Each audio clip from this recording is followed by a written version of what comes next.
শুনছেন গল্প স্বল্প 107 FM রেইনবোতে। গল্প স্বল্প, গল্প স্বল্প। গল্পের সব চরিত্র কাল্পনিক, বাস্তবের সঙ্গে এর কোনো রকম মিল সম্পূর্ণ কাকতালীয়। প্রতিটি চরিত্র ও ঘটনার বিন্যাস শিল্প সৃষ্টির উদ্দেশ্যে নির্মিত। কারোর সংবেদনশীলতাকে আঘাত করা আমাদের উদ্দেশ্য নয়। 107 FM রেইনবোতে গল্প স্বল্প অরিজিনালসে আজ শুনবেন সানফ্লাওয়ার পার্ক রহস্য। লিখেছেন আইভি চট্টোপাধ্যায়। লেখিকার জন্ম 4 এপ্রিল 1963 জামশেদপুরে। জীববিজ্ঞান নিয়ে পোস্ট গ্র্যাজুয়েশন করে পরিবেশ বিজ্ঞান নিয়ে পড়াশোনা করতে করতে ব্যাংকে চাকরি এবং তারপর ব্যাংকিং অ্যান্ড ফিনান্স নিয়ে MBA করেছেন তিনি। বই পড়ার নেশা থেকে বই লেখা, এই জার্নিতে এখনও পর্যন্ত রয়েছে 18টি প্রকাশিত বই। লেখিকার কয়েকটি জনপ্রিয় বই হল নিরবলম্ব, অপারেশন স্বর্গদ্বার, মন খারাপের কাব্য, রাগ রাগিনীর রূপকথা, 12-2 আরও ইত্যাদি। আজ আমাদের নিবেদন আইভি চট্টোপাধ্যায়ের লেখা রহস্য গল্প সানফ্লাওয়ার পার্ক রহস্য। গোয়েন্দা রিকির চরিত্রে বিহু, গল্পের কথক অরিজিৎ, গল্পের সূত্রধার সৌমি। শুরু হচ্ছে সানফ্লাওয়ার পার্ক রহস্য।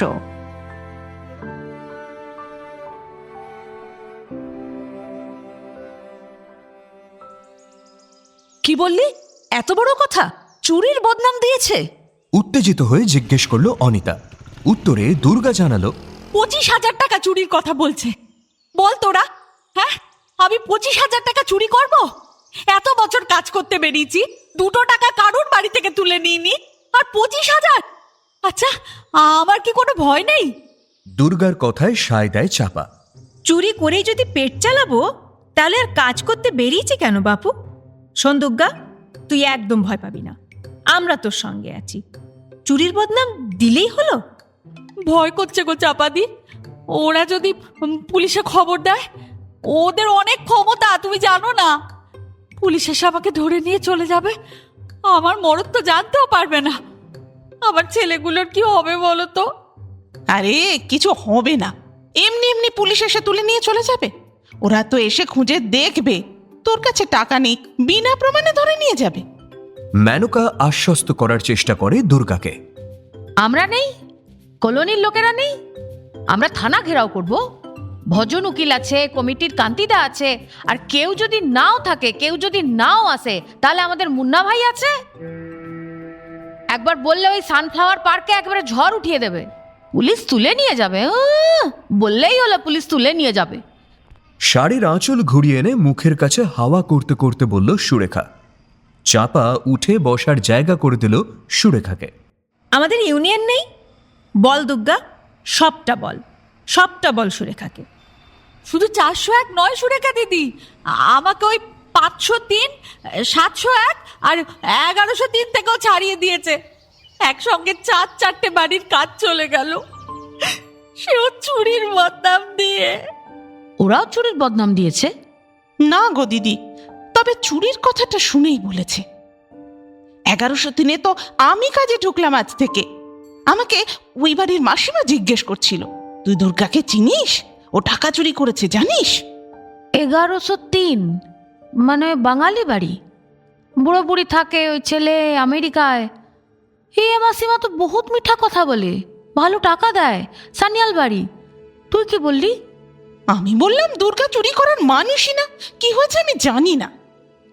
আহা, এটাই তো ভুল করেছিস, আমি জানি না বললি কেন? ওই 401-এর নামে দোষ দিতে পারলি না? ওদের মেয়েটা সবসময় মেজাজ দেখায়, ওই সাহাবটার নাম বললি না কেন? হ্যাঁ, জানিস তো তোরা সবাই সারাদিন ঘরে বসে আছে, বাড়ির বউ মেয়ে কাজে যাচ্ছে, আর ওদিকে গোটা দিন তোদের মেয়েদের ইটা উটা এসব দিয়ে যাচ্ছে। বললি না কেন সেটা? আচ্ছা, তোকে ক্রিম, লোশন, ভিটামিন কত কি দিত না লোকটা? আচ্ছা, আর কোনো বাড়িতে এমন বাড়ির বেটা ছেলে এমন দেয় দেখেছিস কেউ? আমি তো ভাইয়া বলে ডাকতাম, ভাবি অফিসে বেরিয়ে যেত, দিদিও হয় অফিস যেত, না হলে ওই দরজা বন্ধ করে ওয়ার্ক হোম না কি বলে না, সেই কাজই করতো। ভাইয়া আমাকে বেঁচে যাওয়া খাবার দিত, কত গল্প করতো। আমি কি বুঝবো? আমার তো খুব গ্যাস হয়, সেই শুনে ওই গ্যাসের ওষুধও দিয়েছিল।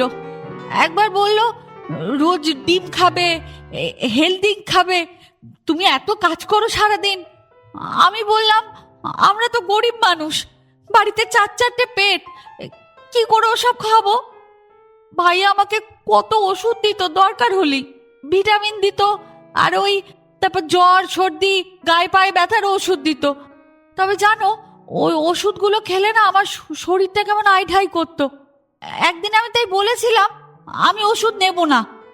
ও হ্যাঁ, ক্রিম তারপরে ওই ময়েশ্চার এসবও দিয়েছিল একদিন, ওগুলো বোধহয় ভাবে দিতে বলে গিয়েছিল। আরে ভাইয়ার জন্যই তো আমি ওই বাড়িতে অত বেশি বেশি করে কাজ করে দিতাম। খিলখিলিয়ে হেসে উঠল মেয়েরা। বোধহয় ভাবি দিয়ে গেছিল। বহুত সিধি আছিস তুই, বুদ্ধু। ওষুধ নিবি না বলেছিস তো, তাই ক্রিম পাউডার দিয়েছিল। চুপ যা, হাসির কথা নয়। সুরেখা ধমকে উঠল। তারপর চুরির কথাটা কে বললো? ওই ভাইয়া? না, ভাবি বলল। দিদিও ছিল, বলল ভাইয়া নাকি ব্যাংক থেকে 30,000 টাকা তুলে এনেছিল, 5,000 টাকা দিদিকে দিয়েছে, বাকি টাকা আলমারিতে ছিল। আমাকে বলল তুমি ছাড়া তো আমাদের বাড়িতে আর কেউ আসেনি, তুমি নিয়েছো, টাকা ফেরত দাও নইলে পুলিশে জানাবো। হ্যাঁ, তারপর? আমি কোত্থেকে টাকা দেবো বলো? আমার কাছে অত টাকা কোথায়? আমি হাতে পায়ে ধরলাম, তখন ভাইয়া বলল কাজ ছাড়িয়ে দাও, আর ঝামেলা নেবার সময় নেই আমাদের। তারপর নিশ্চয়ই ওদের ওই গ্রুপে টুপে ওই হোয়াটসঅ্যাপে সব লেখালেখি করেছে। আমাকে তো বাকি 3 ঘর থেকেও কাজ ছাড়িয়ে দিল। আজ তো আসার সময় সিকিউরিটি আমাকে ঢুকতেও দিচ্ছিল না। আমি বললাম মাইনে আনতে যাচ্ছি। দুপুরবেলা 2টো থেকে 3:30 সময়টা একসঙ্গে বসার সময়। সব বাড়ির কাজ শেষ করে একটু জিরিয়ে নেওয়া, বাড়ি থেকে আনা খাবার খেয়ে নেওয়া, আর কেউ কেউ গাছের ছায়ায় ঘাসে একটু গড়িয়েও নেয়। আবার 3:30-4টে বাজলেই কাজের বাড়িতে ঢোকা। যাদের বিকেলে কাজের বাড়ি যাওয়া নেই তারাও কাজ শেষ করে খানিকেই আড্ডায় বসে, তারপর বাড়ি ফিরে যায়। সুরেখা, চাপা, অনিতা এই ক্যাম্পাসে সবচেয়ে বেশি দিন আছে, আর এখন যারা কাজ করতে আসে তাদের অনেককে এরাই এনে ঢুকিয়ে দিয়েছে এখানের কাজে। দুর্গাকে যেমন কাজের বাড়ির খবর দিয়েছিল চাপা, সব ফ্ল্যাটের খবরই ওদের জানা। কোন ফ্ল্যাটে বাড়িওয়ালা নিজে থাকে, কোনজন ভাড়াটে, আর কোন ফ্ল্যাটে বাসিন্দাদের মধ্যে বনিবনা নেই, কোথায় রোজ পার্টি হয়, ফুর্তি হয়, কোন মালকিন খিটখিটে, খেয়ে বাইনে দেবার সময় কচকচি করে, সমস্ত খবর কিন্তু ওরা রাখে। বিশেষত সুরেখা। হাউস হেল্পদের একটা ইউনিয়ন হওয়া দরকার, কথাটা বলেছিল ওই। যদিও এখানে ইউনিয়ন কোনো পার্টির ঢোকা বারণ। মুকেশ এখন পার্টির কাছের লোক, দেবেন্দার ডান হাত হয়ে উঠছে আস্তে আস্তে। বলেছিল, দেবেন্দা বলেছে তোর বউ যদি সত্যিই ওখানে ইউনিয়ন তৈরি করে ফেলতে পারে আমরা পাশে থাকবো। ইউনিয়নের কথাটা কিভাবে জানাজানি হয়ে গেল কে জানে। একদিন সোসাইটি অফিসে ডেকে খুব ধমক দিয়েছে সুরেখাকে। ইউনিয়ন করার চেষ্টা করলে এখানে ঢুকতেই দেওয়া হবে না বলে দিয়েছে। সিকিউরিটি ইনচার্জ সুবোধ স্যার, ভদ্রলোক নাকি মিলিটারিতে ছিল, কড়া চোখে তাকিয়েছিল সুরেখার দিকে। আধার কার্ডের, ভোটার কার্ডের কপি অবধি রেখে দিয়েছে। বলেছে, নিয়ম না মানলে পুলিশে দেব, তাই কিছু করার আগে ভেবে নিস। তবে অফিসিয়াল ইউনিয়ন না হলেও এখানে পরিচারিকাদের একটা অলিখিত চুক্তি হয়েছে। সুরেখাকে নেতা হিসাবে মেনে নিয়েছে সবাই। কাজের জায়গায় কারোর সমস্যা হলে একটা সুরাহা হবার ব্যবস্থা হয়েছে। যেমন আজ হলো, সুরেখা বলে দিল, লোটাস বিল্ডিংয়ে 401, 503, 701, 1103, হ্যাঁ, এই 4টে বাড়ি কেউ কাজ করবি না। মেনকা 1103 শুধু নয়, 701-এও তুই কাজে ঢুকবি বলে কথা বলে এসেছিস, আমি জানি। 2 বাড়িতে তুই কাজ ছাড়বি। আর দুর্গা, অন্য বিল্ডিংয়ে তুই কাজ খুঁজে নে। সিকিউরিটি তোকে যদি গেটে আটকায় সে আমি দেখে নেবো। এখনই আমি অন্য বিল্ডিং এ কাজ পাবো কি করে বলো তো? কেন, এত বড় সানফ্লাওয়ার পার্ক ক্যাম্পাসে আর কোনো বিল্ডিং নেই? টিউলিপ আর মেরিগোল্ড বিল্ডিং এ তো কাজ আছে 301 আর 403, দুটোতেই নতুন লোক এসেছে, দুজনই ভাড়াটে। ওরা মালিক অ্যাসোসিয়েশনের সব নিয়ম কানুন জানে না। তুই আজই গিয়ে কথা বল, যা। উঠে দাঁড়ালো সুরেখা। ঠিক আছে, তাহলে সবাই শুনে নিয়েছিস, ওই 4টে বাড়িতে কেউ কাজ করবি না, সবাইকে বলে দিবি।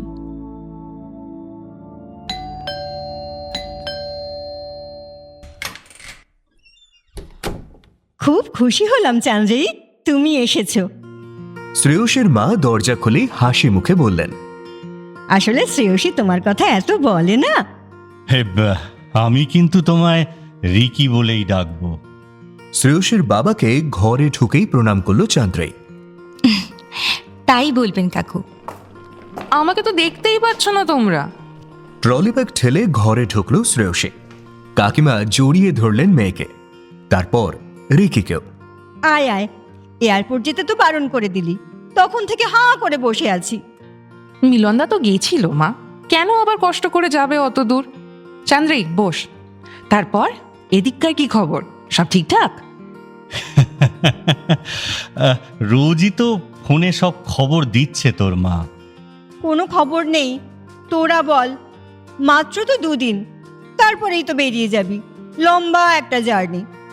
হ্যাঁ, কলকাতা থেকে ডাইরেক্ট ফ্লাইট নেই লন্ডনের, তাই চান্দ্রিককে বললাম মুম্বাই যখন যেতেই হবে আমার বাড়ি চল। কাকিমাও বেশ খুশি, চান্দ্রাই আর আমি একসঙ্গে যাচ্ছি বলে।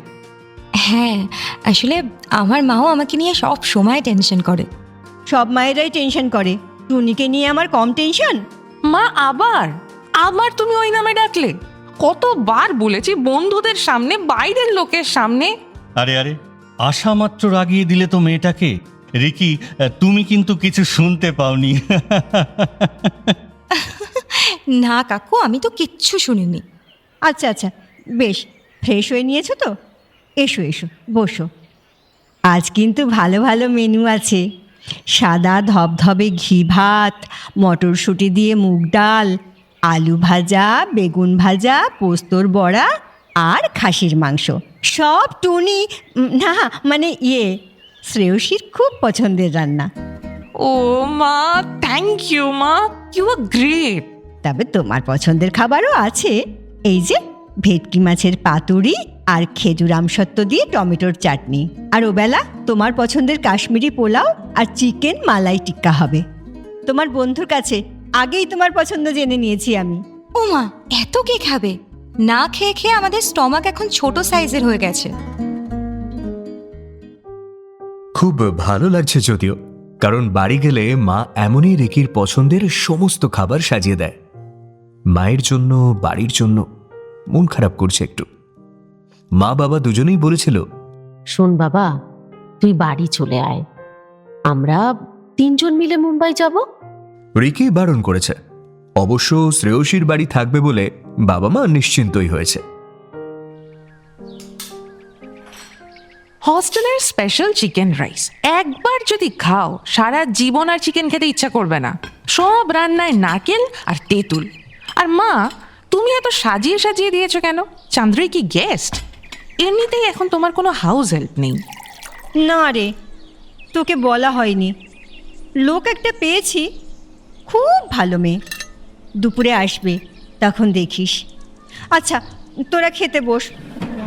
এসো চান্দ্রাই। তাই নাকি? বলনি তো। ওদের ইউনিয়ন লোক দিল শেষ পর্যন্ত? না, ওরা এখনো গোঁ ধরে আছে। এই মেয়েটাকে জোগাড় করেছে মিসেস দেশমুখ, 401-এর। ওদের বাড়িতেই তো চুরি হয়েছিল না? হ্যাঁ, আমরাও সবাই তাই হাউস হেল্পকে ছাড়িয়ে দিতে বাধ্য হলাম। চুরির কমপ্লেন পেয়ে সোসাইটি থেকে ওর ক্যাম্পাসে ঢোকা বন্ধ করে দিয়েছিল। ব্যাস, অমনি ইউনিয়ন বলে দিয়েছে কেউ আমাদের বাড়িতে কাজ করবে না। সান্নাল বৌদি একটা মেয়েকে রেখেছিলেন, 1103-এর সান্নালরা, কিন্তু তাকেও তো ওরা কাজ করতে দিল না। সান্নাল বৌদি কাজ করতে করতে অসুস্থ হয়ে গেলেন। 75 বছর বয়স, পারেন আর। আমিও তো, বাবা, হাঁটুর ব্যথাটা বেড়ে গেল আবার। সবারই অসুবিধে। শেষ পর্যন্ত মিসেস দেশমুখ একটা ব্যবস্থা করেছেন। কাকিমা রিকির দিকে তাকালেন। আসলে আমরা হাউস হেল্পের ওপর এতটাই ডিপেন্ডেন্ট। শুনলাম আমাদের লোটাস বিল্ডিংয়ের সিকিউরিটি ছেলেটা অনেক হেল্প করেছে।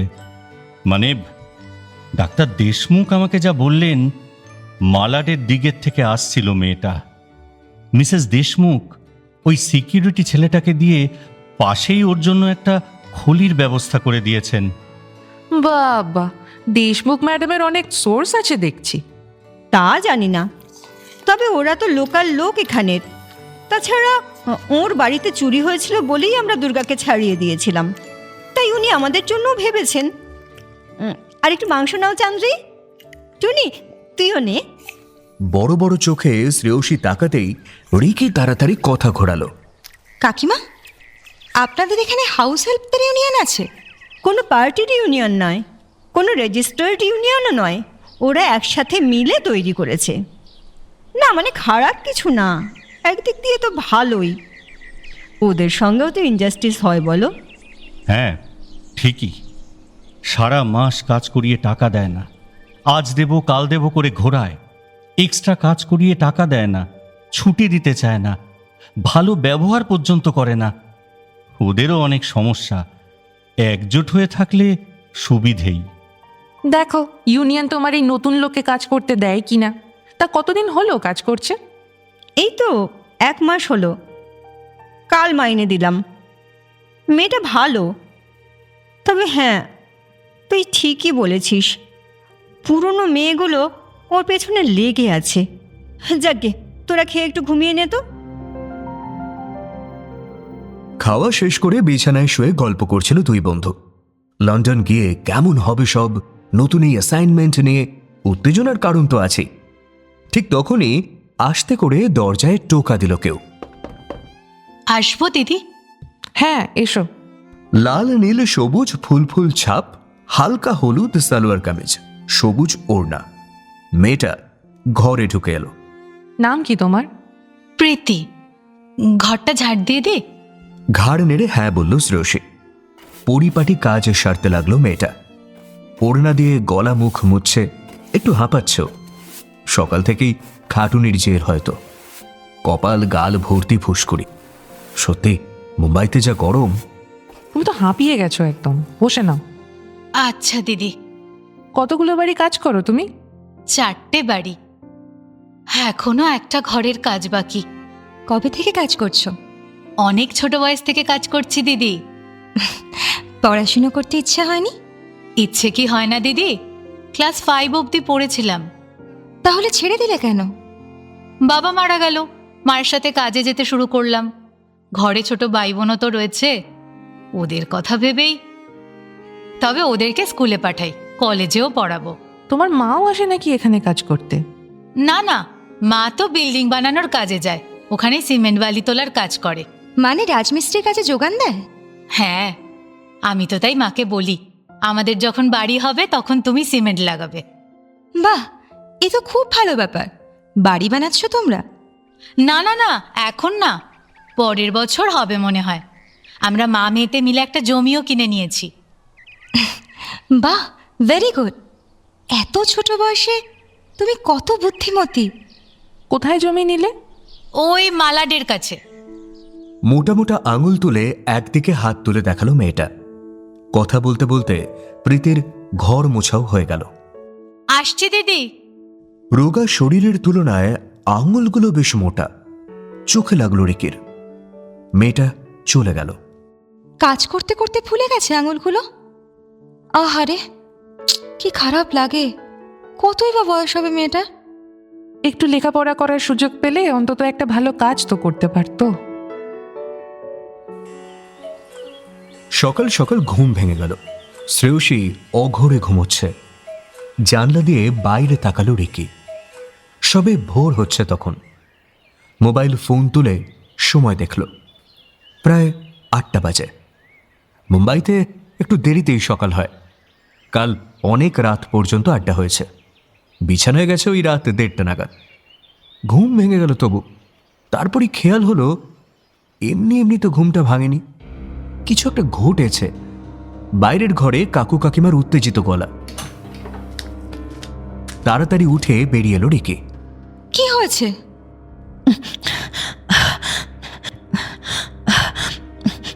প্রীতি সুইসাইড করেছে। কাল হাসি মুখে গেল এখান থেকে, খাবার দাবার নিয়ে খুশি মনে গেল, তখন তো কিচ্ছু বুঝতে পারিনি। প্রীতি মানে মানে তোমাদের হাউস হেল্পের মেয়েটা, সে সুইসাইড করেছে? তুমি তুমি তুমি একটু শান্ত হয়ে বসো, আমি তো যাচ্ছি। রিকি, তোমার কাকিমাকে একটু আমি দেখে আসছি। ওদিকে কাকিমার বোধহয় শ্বাসকষ্ট হচ্ছে, কথা বলতে পারছেন না, হাত তুলে ব্যালকনির দিকে দেখাচ্ছেন। তুমি তুমি বসো কাকিমা, এ নাও একটু জল খাও। বারান্দার দিকে এগিয়ে গেল রেখে, সেই ফুল ফুল ছাপ, হলুদ সালোয়ার কামিজ। এত উপর থেকে পরিষ্কার দেখা যাচ্ছে না, তাছাড়া বডি ঘিরে অনেক লোকজন, সিকিউরিটির লোকজনও আছে, অ্যাম্বুলেন্স, পুলিশের জিপ, সব কিছু। মনে হচ্ছে বেঁচে নেই। 13 তলা থেকে ঝাঁপ দিয়েছে, বেঁচে থাকবে কি করে? কিন্তু এত সকালে ছাদে কি করছিল মেয়েটা? হ্যাঁ, কিছু কিছু বললি চান্দ্রাই? তুই যাবি নিচে? তুই প্রপারলি দেখবি কেসটা? শ্রেয়সীও উঠে এসেছে। না না, নিচে যাবে কেন? 2 দিনের জন্য এসেছে, এসব ঝামেলায় জড়ায় নাকি? তুমি জানো না চান্দ্রাই কত কেস সলভ করেছে? পুলিশ থেকে ওকে স্পেশাল আই কার্ড দিয়েছে। তোমাদের তো সব গল্প করেছি ওর। জানি, জেনেই বলছি, এটা তো কোনো কেস নয় যে চান্দ্রেই সলভ করবে। Suicide case. ওই দেখ, পুলিশ এসে গেছে। সুইসাইড করলো কেন? কাল তো ওকে দেখে কিচ্ছু মনে হয়নি। সেই তো, কার মনে যে কি আছে বাইরে থেকে কিচ্ছু বোঝা যায় না। এইটুকু একটা মেয়ে, জীবনের কিছুই দেখা হলো না, বাপ নেই, ওর মায়ের কি হবে একবার ভাবলো না? ওই তো কাকু, আমি একটু নিচ থেকে আসছি শ্রেয়সী। যা, তোকে ঘরে রাখা যাবে না, আমি জানি। উপর হয়ে পড়ে আছে প্রীতি। অনেক লোক জড়ো হয়েছে, আবাসিকরা ছাড়াও বাড়িতে যারা কাজ করে তারা, দুধ বা খবরের কাগজ দিতে আসা লোকজন, সবাই জড়ো হয়েছে। পুলিশ এসেই একটা ব্যারিকেড করে দিয়েছে। এখন এক ভদ্রলোককে জিজ্ঞেস করে ঘটনার বিবরণ শুনছে। উনি মিস্টার যোশী, আমাদের সোসাইটির সেক্রেটারি। 8টার সময় আমাদের বাড়ি আসে। আমি বাইরের দরজা খোলা রেখে চা করতে গেছি, তখন পাশের ফ্ল্যাটের মৃদুলা এসে বলল, আন্টি আপকি কামওয়ালি নিচে পড়ি হে, উপর সে ছলাং লাগাই হে। আমি তো কোনো আওয়াজ শুনতেই পাইনি। উনি বিশেষ জান্নাল 1103-এ থাকেন, ওদের বাড়িতেও কাজ করে প্রীতি। আমি তো মৃদুলা ভাবির বাড়িতে কাজ করছিলাম, নিচে সে হাল্কা আওয়াজ আয়া, তবে। কে বললো? পুলিশের একজন ফিরে তাকিয়েছে। নাম বলো, কত নম্বর ফ্ল্যাট থেকে চিৎকার শুনেছো তুমি? আর কি কি শুনেছো? আমি লক্ষ্মী সাহেব, 1101-এ আমি কাজ করছিলাম, নিচে থেকে আওয়াজ এলো। 1101 11th ফ্লোর থেকে নিচের আওয়াজ শুনতে পেয়ে গেলে? একে থানায় নিয়ে চলো, বাকি জিজ্ঞাসাবাদ ওখানেই হবে। আর বিল্ডিংয়ের যত হাউস হেল্প আছে সবাইকে নিয়ে চলো। পুলিশ অফিসার সেক্রেটারি ভদ্রলোকের দিকে তাকিয়ে বললেন, চলুন ওপরে চলুন, এখানকার বাসিন্দারা যদি কেউ আসতে চান তো আসুন, কিন্তু ভিড় নয়। সবাই লিফটের দিকে এগোলেন, আর রিকি সিঁড়ির দিকে ছুট দিয়েছে। 13 তলা অবধি উঠতে হবে। ও যতক্ষণে পৌঁছেছে তার আগেই সদল বলে পুলিশ ছাদে উঠে গেছে। ছাদে পা রাখতেই শুনল অফিসার জিজ্ঞাসা করছেন, আচ্ছা ছাদের দরজা কেন খোলা থাকে? সেফটি ইস্যু দেখেন না আপনারা? হ্যাঁ, রিকিরও এই কথাটা মনে হয়েছিল। ছাদের দরজা হাট করে খোলা, পুলিশ এসেছে বলে তালা খোলা হয়েছে এমনটা কিন্তু মনে হলো না। বন্ধই থাকে স্যার, কাল এই বিল্ডিংয়ের ট্যাঙ্ক পরিষ্কার হয়েছিল, তারপর মনে হয় বন্ধ করতে ভুলে গেছে। না স্যার, আমি নিজে তালা দিয়ে গেছি। আপনি রেসিডেন্ট? কত নম্বর ফ্ল্যাট? অজিতাভ ভান্ডারী। করমর্দনের জন্য হাত বাড়িয়ে দিলেন ভদ্রলোক। 1202 স্যার, এই তো জাস্ট নিচের ফ্ল্যাট। খবর নিন, তালা কে খুলেছে আর কখন খুলেছে, আমাদের জানান। এক্স্যাক্টলি কোন জায়গাটা দিয়ে লাফিয়েছে? অফিসার দুজন কথা বলতে বলতে এগিয়ে গেলেন। ঝুঁকে নিচে পড়ে থাকা দেহটা দেখছেন এখন। আর রিকি ইতস্তত ছাদে ঘুরতে লাগলো। দরজা দিয়ে ঢুকে মেয়েটা লাফ দেবার জন্য ছাদের রেলিং দিয়ে উঠেছে নিশ্চয়ই। অনেকটা উঁচু, ও চড়ল কি করে? ছাদের একদিকে 2-4টে কাঠের প্যাকিং বাক্স পড়ে আছে, টুল বা সিঁড়ি কিছুই নেই। আর প্যাকিং বাক্সে চড়ে যদি ওপরে ওঠে তাহলে তো বাক্স রেলিং ঘেঁষে পড়ে থাকার কথা। এখানকার পুরো জায়গাটার ফিঙ্গারপ্রিন্ট নিয়ে নিন, ছাদের রেলিং, দরজা, সিঁড়ির রেলিং, লিফট, কোনো জায়গা যেন বাদ না যায়। কিন্তু ওই মেয়েটা রেলিংয়ের উপর উঠলো কি করে? রিকির ভাবনাটাই বলে ফেললেন একজন পুলিশ। সেটাও একটা পয়েন্ট বটে। অফিসার সেক্রেটারির দিকে ফিরলেন। আচ্ছা, আমরা আসার আগে এখানে আর কে কে এসেছিল? আমি জানি না স্যার, সারাদিন কত লোক আসে। তার ওপর দরজাটা খোলা রাখেন সব সময়। ছাদে সিসিটিভি নেই, সিঁড়িতে সিসিটিভি নেই? না স্যার, সব ফ্লোরে লিফটের লবিতে সিসিটিভি আছে। এত বড় ক্যাম্পাস, এত বড় বিল্ডিং, প্রপার সিসিটিভি লাগানো হয়নি। সিকিউরিটি নেই, মিনিমাম সেফটি অ্যারেঞ্জমেন্ট নেই। পুরো বিল্ডিংয়ের সিসিটিভি ফুটেজ নিয়ে আসুন থানায়। এই বডি পোস্টমর্টেমে পাঠিয়ে দাও। আমরা নিচে অফিসে বসবো, ব্যবস্থা করুন। এখনই ইন্টারোগেশন শুরু করতে হবে। নিজেদের মধ্যেই কথা বলছেন ওরা, এটা সুইসাইড নাকি হোমিসাইড। মেয়েটা নিজে লাফিয়েছে নাকি কেউ ফেলে দিয়েছে। হাউস হেল্প মেয়েদের একটা দলের সঙ্গে ওর ঝামেলা চলছিল, সেটা জেনে গিয়েছে পুলিশ। এখন তেমন একজন মেয়ের সঙ্গেই কথা বলছেন একজন অফিসার। তোমরা দুজনে একসঙ্গে ঢুকেছো ক্যাম্পাসের গেট দিয়ে, সিকিউরিটি বলছে। এই বিল্ডিংয়েও ঢুকেছো, আর এখন তুমি বলছো ওকে দেখোনি? আমি ওর সঙ্গে কথা বলতাম না সাব।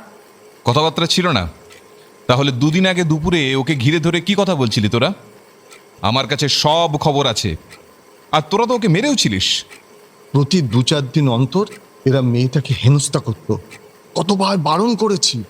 রোজ ওকে ভয় দেখাতো, হুমকি দিত, কাজ ছেড়ে চলে যেতে বলতো। দাদাগিরি? ও কাজ করবে কিনা তোরা ঠিক করবি। আর কে কে আছে এদের দলে? কেন মেরেছিস ওকে বল? তুই নিশ্চয়ই ধাক্কা দিয়ে ওকে নিচে ফেলেছিস। না সাহেব, আমরা তো ওকে চিনি না। ও ওই দেশমুখ ম্যাডামের লোক আছে, কোথা থেকে এসে আমাদের কাজের বাড়িগুলো সব নিয়ে নিয়েছে সাহেব। সেটাই ওকে বুঝিয়ে বলছিলাম। এই তুই কে? তোকে জিজ্ঞেস করেছি? একজন লেডি পুলিশ এসে মেয়েটার কাঁধে হাত রাখল। জি সাহেব, আমি সুরেখা আর ও মেনকা, আমরা সবাই একসাথে কাজ করি স্যার। চলো চলো, সব নিচে চলো। এদের সবাইকে থানায় নিয়ে যাব, বাকি সমস্ত কথা ওখানে গিয়ে বের করছি। ফরেন্সিক টিম এসেছে। মিস্টার ঝা, মিস্টার যোশী, আপনারা এই বিল্ডিংয়ের সব ফ্ল্যাটের রেসিডেন্টকে এক এক করে নিচের লবিতে আসতে বলুন। প্রাইমারি এনকোয়ারি এখনই হবে। আর এই মেয়েটা যে যে ফ্ল্যাটে কাজ করতো সেখানে যাবেন না? মাথা ঘুরিয়ে রিকির আপাদ মস্তক দেখলেন officer. Yes, what did you say? Are you are resident here? Ricky কিছু বলার আগেই কাকু এগিয়ে এসেছেন। She is Chandrai. I am from flat number 503. Flat number 503 in this building. Is she your daughter? No, I'm not a resident. I'm a guest at his place. He's my uncle. আচ্ছা, আপনি কিন্তু আমাদের কাছে অসুবিধে করছেন। হ্যাঁ, sir জানে কোথায় যেতে হবে আর কাকে কি জিজ্ঞেস করতে হবে। লেডি পুলিশ এগিয়ে এসেছে। কথা না বলে এক দৃষ্টে রিকির দিকেই তাকিয়েছিলেন অফিসার। হাত নেড়ে বাকিদের এগিয়ে যেতে বললেন, আর তারপর বললেন, ইয়াং লেডি, তোমার কেন মনে হলো যে আমরা এনকোয়ারি পুরো না করেই চলে যাব? আমরা কিভাবে কাজ করি তুমি জানো? এইভাবে পুলিশের কাজের মাঝখানে কথা বলা যায় না, জানো? ইনভেস্টিগেশনের প্রসেস আছে।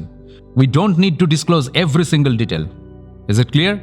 সরি স্যার, আসলে এমন একটা কাণ্ড দেখে ও একটু ইম্পালসিভ হয়ে বলে ফেলেছে। বাবা please, let Chandrai handle it. Shreyasi কখন ছাদে উঠে এসেছে কে জানে। চান্দ্রাই যখন কথাটা জিজ্ঞাসা করেছে, নিশ্চয়ই কোনো কারণ আছে। Sir, let's move. নিচে রিপোর্টাররা এসে গেছে, ভিড় করছে, আর গেট বন্ধ করে দেওয়া হয়েছে বলে রেসিডেন্টরাও হল্লা করছে। Yes, let's move. শিন্দে, আপনি নিচে ফলো আপ করুন।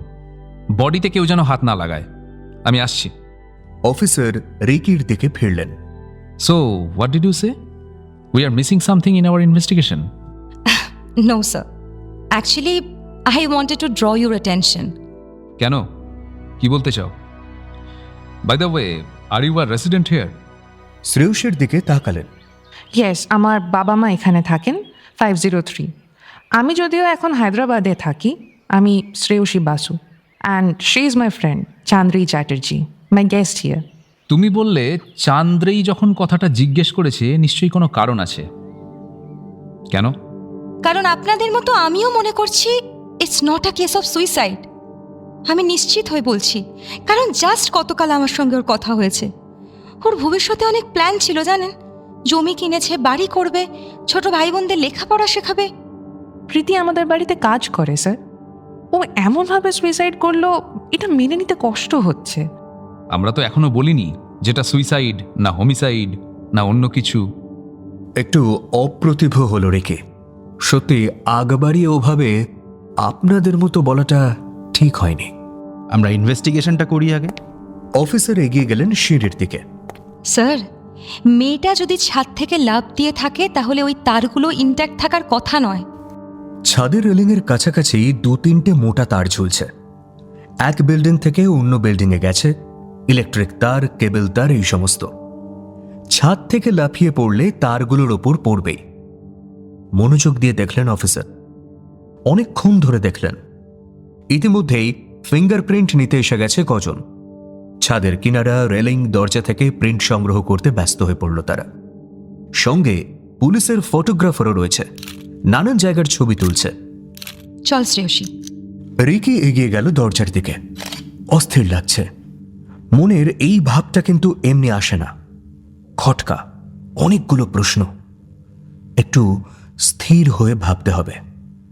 নিচে গিয়ে প্রীতির বডি দেখতে হবে একবার। কি যেন একটা চোখে লেগেছে তখন। এই মেয়েরা, কোন ফ্ল্যাট বললে তোমাদের? 503, রাইট? আমরা আসবো। ওকে। শ্রেয়সী ঘাড় নাড়ালো। এক্সকিউজ মি স্যার, আমি আপনাদের সঙ্গে নিচে থাকতে পারি? মানে আপনারা যখন নিচে জিজ্ঞাসাবাদ করবেন, অনেক রেসিডেন্টস থাকছেন যখন। But you are not a resident, you are a guest. তুমি এখানের ব্যাপারে ইন্টারেস্ট নিচ্ছ কেন? স্যার, আমি বলছি ও থাকলে ভালোই হবে।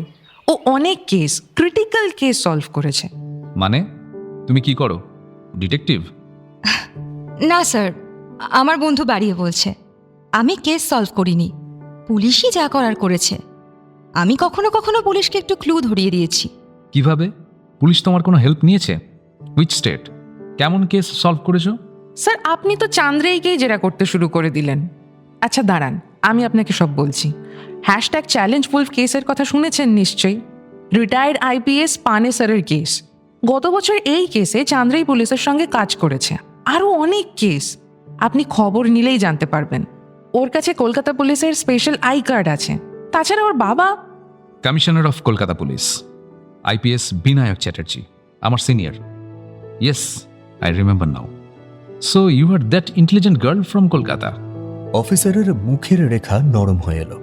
তুমি চলো আমার সঙ্গে, তবে কাউকে পরিচয় দিও না এখন। আমার টিমকে আমি পরে জানাবো। মাত্র 2 দিন থাকবি ওখানে? কেন জড়াচ্ছিস রিকি? তুই কি আমাকে একটু শান্তি দিবি না? ছোট্ট একটা মেয়ে মা, তাকে এইভাবে পৃথিবী ছেড়ে চলে যেতে বাধ্য করলো কেউ। এমন মৃত্যু মানা যায় তুমি বলো? আচ্ছা, পুলিশ তো সব দেখছে। তুই 2 দিনের মধ্যে কি করবি? পরশু রাতে তোদের ফ্লাইট, বিকেলের মধ্যে বেরিয়ে পড়তে হবে না? আমি জানি মা, তুমি বাবাকে দাও তো ফোনটা। বাবাকে সব বলেছে রেকি, নিজের খটকাগুলো। আসলে বাবাকে এই সব বলার অভ্যেস সেই ছোটবেলা থেকেই। রিকির যে সন্দেহ প্রীতি আত্মহত্যা করেনি, সেটা কিন্তু এখনো প্রমাণ হয়নি। তবে পুলিশও সন্দেহ করছে যে প্রীতি খুন হয়েছে। তদন্ত সেদিকেই এগোচ্ছে। পোস্টমর্টম রিপোর্ট না পেলে কিছু বলবে না পুলিশ। হাউসহেল্প সুরেখা, মেনকা, দুর্গা আর চাঁপাকে আটক করেছে। আটক হয়েছে সিকিউরিটির একটা ছেলেও। সিকিউরিটির তরফে কিছু ল্যাপসেস তো আছেই। আটক করেছে রাকেশ নামের একটি ছেলেকেও। প্রীতির সঙ্গে ছেলেটির মেলামেশা ছিল নাকি? প্রীতির মায়ের বয়ানের ভিত্তিতে রাকেশকে আটক করা হয়েছে। রাকেশ একটা ইন্টারেস্টিং কথা বলেছে পুলিশকে। আমি প্রীতিকে বাঁচাতে চাইছিলাম। সুরেখা আমার মাসি। আমি ওদের কথা থেকে বুঝেছিলাম যে ওরা প্রীতিকে সানফ্লাওয়ার পার্কে কাজ করতে দেবে না, এমনকি থাকতেও দেবে না। তুমি প্রীতিকে কবে থেকে চিনতে? ও এখানে আসার পর। ওই পবন ভাও, মানে লোটাস বিল্ডিংয়ের যে সিকিউরিটি গার্ড, ও আমার অনেক দিনের চেনা। তো পবন ভাওই প্রীতির জন্য খলি ঠিক করে দিয়েছিল আমার সাহায্য নিয়েই। কলোনিতে আমাদের কথাতেই সব হয়। মাসি জানতো না যে আমি মেয়েটার খলি ঠিক করে দিয়েছি। আমাকেই বলেছিল, মেয়েটাকে ভয় দেখাও, এখান থেকে ভাগাও। আমার প্রীতিকে আমি আমি ভেবেছিলাম স্যার যে বস্তির মধ্যে ওর বিপদ, ভাবিনি যে বিল্ডিংয়ের মধ্যে ওকে মেরে ফেলবে। পুলিশি জেরায় আর কিছু বলতে পারেনি রাকেশ। ছাদ থেকে লাফ দিয়ে মৃত্যু হয়নি সেটা প্রমাণিত। ছাদের দরজায় বা রেলিংয়ে প্রীতির আঙুলের ছাপ পাওয়া যায়নি। প্রীতির দেহ যেদিকে পড়েছিল তাতে 1 নম্বর উইংয়ের কোনো ব্যালকনি থেকে ঝাঁপ দেওয়ার কথা প্রমাণ হয়। আর সেই হিসেবে প্রীতি 1 নম্বর উইংয়ে যে 2 বাড়িতে কাজ করত, 401 আর 2701 নম্বর ফ্ল্যাটে তল্লাশি, ফিঙ্গারপ্রিন্ট এই সমস্ত কিছু নেওয়া হয়েছে। এই 2 বাড়িতেই সেদিন প্রীতি ছাড়াও সুরেখা, চাঁপা এবং দুর্গা গেছিল। মেনকাকে দেখা গেছিল 4 নম্বর ফ্লোরের লবিতে ঝাঁট দিতে এবং ময়লার বাস্কেট তুলে নিয়ে যেতে। যদিও এই কাজের জন্য আলাদা একটি লোক আছে, মেনকা বলেছে যে সে ছুটি নেওয়ায় মেনকাকে এই কাজের দায়িত্ব দিয়েছিলেন লোটাস বিল্ডিংয়ের 402-এর দাসবাবু। 401 দেশমুখদের স্বামী, স্ত্রী আর মেয়ের জবানবন্দি নিয়েছে পুলিশ। মিসেস প্রাচী দেশমুখ সকাল 7টায় বেরিয়ে গেছিলেন অফিসে as usual. Miss Mithila Deshmukh অফিসের কাজে ব্যাঙ্গালোর গেছেন, আর ডক্টর দেশমুখ বাড়িতেই ছিলেন, ঘুমোচ্ছিলেন। তাছাড়া প্রীতি ওদের বাড়ি এত সকালে কাজে আসে না। 3rd ফ্লোরের সিসিটিভি ফুটেজ থেকে কিছু পাওয়া সম্ভব হয়নি, কারণ মেনকা লবি পরিষ্কার করার সময় একটা লম্বা লাঠির আগায় কালো কাপড় দিয়ে দাসবাবুর ফ্ল্যাটের দরজা পরিষ্কার করছিল। সেই কাপড়ে সিসিটিভি আড়াল হওয়ায় ঢাকা থেকেছে এদিকের ফ্ল্যাটের দরজা। এমনকি মিসেস দেশমুখ বেরিয়ে যাওয়ার ছবিও পাওয়া যায়নি। তবে গ্রাউন্ড ফ্লোরের লিফট থেকে ওর বেরোনোর ছবি পেয়েছে পুলিশ। 2টো ফ্ল্যাটেই জিজ্ঞাসাবাদের সময় ছিল রেখে। 401-এ দেশমুখদের পুলিশ জিজ্ঞাসা করে, আপনাদের ফ্ল্যাট থেকে টাকা চুরি হয়েছিল? ঘাড় নেড়ে সায় দিয়েছেন ডক্টর দেশমুখ। তাহলে পুলিশে কমপ্লেন করেননি কেন? আসলে we are too busy to follow up. আমি সকাল 7টায় বেরিয়ে যাই, ফিরতে ফিরতে রাত 9টা। আর আমার হাজব্যান্ড তো নাওয়া খাওয়ার সময় পর্যন্ত খেয়াল রাখতে পারেন না। মেয়েও ব্যস্ত, আমাদেরই দোষ। টাকা ঠিক মতো তুলে রাখিনি। সো ঝামেলা বাড়িয়ে লাভ কি? আমরা ইমিডিয়েটলি ওকে ছাড়িয়ে দিয়েছি। নিজেরা ছাড়িয়েছেন আর বাকি আরও লোককে ইনফ্লুয়েন্স করেছেন যাতে তারা ছাড়িয়ে দেয়? না না, আপনি জিজ্ঞেস করে দেখুন না, আমরা কাউকে ইনফ্লুয়েন্স করিনি। ওরা নিজেরাই ভয় পেয়ে ছাড়িয়ে দিয়েছেন। ভয় পেয়ে? হ্যাঁ, কাজ ছাড়ানোর পর ওই মেয়েটা দুর্গা এসে আমাদের হুমকি দিয়েছিল। কলোনি থেকে ভাই টাইপের মস্তান নিয়ে এসেছিল। সেই দেখেই সবাই ঠিক করেছিলেন যে দুর্গাকে ক্যাম্পাসে ঢুকতে দেওয়া হবে না আর। কিন্তু ও তো এই ক্যাম্পাসেই কাজ করছে, অন্য বিল্ডিংয়ে। সেটা আমরা এখন জানতে পেরেছি। যাদের বাড়িতে কাজ করছে তারা হয়তো নতুন এসেছেন, জানেন না ঘটনার কথা। সিকিউরিটি ল্যাবসও আছে। আমরা ব্যাপারটা এবার জানাবো। আপনাদের এই ভিন্ডিকটিভ অ্যাটিটিউডের জন্য না একটা মেয়ের প্রাণ চলে গেল, বুঝতে পারছেন? আপনারা যদি হাউস হেল্পদের এইভাবে একটা শত্রু না করে তুলতেন তাহলে এই মেয়েটা এইভাবে মরতো না। আচ্ছা, প্রীতি আপনাদের বলেছিল যে রোজ ওই মেয়েরা ওকে ভয় দেখাচ্ছে? হ্যাঁ বলেছিল। ও কাজ ছেড়ে চলে যেতে চাইছিল। আমি ওকে বলেছিলাম, ভয় নেই, আমরা তোমার পাশে আছি। ওরা কেউ আমাদের বাড়িতে কাজ করতে চাইছিল না। অনেক কষ্টে আমাদের অফিসের এক স্টাফের সাহায্যে প্রীতিকে জোগাড় করেছিলাম। বুঝতে পারিনি এই ভয় দেখানোটা এতটা সিরিয়াস হয়ে দাঁড়াবে। ওকে কোন ফ্ল্যাটের ব্যালকনি থেকে ফেলা হয়েছে আপনারা সেটা জানতে পেরেছেন? আপনি জানেন ওকে ব্যালকনি থেকে ফেলে দেওয়া হয়েছে? সোজা হয়ে বসলেন অফিসার। ফেলা হয়েছে, ও নিজে ঝাঁপ দেয়নি এটাও জানেন? ক্ষণিকের জন্য থমকে গেলেন দেশমুখ। তারপর সহজ গলায় বললেন, না মানে শুনলাম, মনে হলো সবাই তো এই নিয়েই ডিসকাস করছে। আপনি শুনলেন? আপনি সবার সঙ্গে মেলামেশা করার সময় পান? এই যে ম্যাডাম বললেন যে আপনি নাকি ব্যস্ততায় নাওয়া খাওয়ার পর্যন্ত সময় পান না। আপনি কি কাজ করেন ডক্টর? সায়েন্টিস্ট ডক্টর প্রবীণ দেশমুখ। আপনি সার্চ করলেই ওর নাম পাবেন। Renowned pharmacologist scientist. আচ্ছা, কোথায় আছেন আপনি? মানে কোন ইনস্টিটিউটের সঙ্গে? দেশে বিদেশে নানা ইনস্টিটিউট, ফার্মা কোম্পানিতে থেকেছি আমি। পুনে, চণ্ডীগড়, দিল্লি, চেন্নাই, ইন্দোর, অনেক জায়গায়। মুম্বাইতে কবে এলেন? এখানে কোথাও জয়েন করেননি? আপনারা তো আমার হাজব্যান্ডের ইন্টারভিউ নেওয়া শুরু করে দিলেন। How is this relevant to the investigation? No, don't stop. Let them do. শ্রীমতীকে হাতের ইশারায় বসতে বললেন দেশমুখ। খুব শিগগির বিদেশ যাব, জার্মানি। এখন কমাস বাড়িতে আছি, তবে বাড়িতে থাকলেও রিসার্চের কাজ তো থেমে থাকে না, তাই ব্যস্ত থাকি মোটামুটি সব সময়। আচ্ছা, আজকের মতো শেষ প্রশ্ন, সুরেখা আর চাঁপা এ বাড়িতে কেন এসেছিল, আর দুর্গাই বা কেন এসেছিল? আমি যখন বেরোচ্ছি সুরেখা আর চাঁপার সঙ্গে দেখা হয়েছিল। আমি দরজা খুলে রেখেই পায়ে জুতো পরছিলাম। ওরা সিঁড়ি দিয়ে উঠে আসছিল। খেয়াল করেছেন নিশ্চয়ই, আমাদের ফ্ল্যাটটা সিঁড়ির মুখেই। নিজে থেকেই এগিয়ে এসেছিল ওরা। গুড মর্নিং বলেছিল। আমিও ভাবলাম 2 মিনিট কথা বলেই যাই। দুর্গাকে ছাড়ানো নিয়ে ওরা আমাদের উপর রেগে আছে। তাই ঘরের মধ্যে এনে বসালেন? দেশমুখদের সঙ্গে সঙ্গে অবাক হয়েছে রিকিও। কি করে জানলেন অফিসার? পর মুহূর্তেই বুঝেছে অবশ্য যে সম্পূর্ণ আন্দাজে ঢিল ছুঁড়েছেন সোলাঙ্কি স্যার। না মানে সুরেখা বলল জল খাবো, তাই। বলেই দাও সত্যিটা।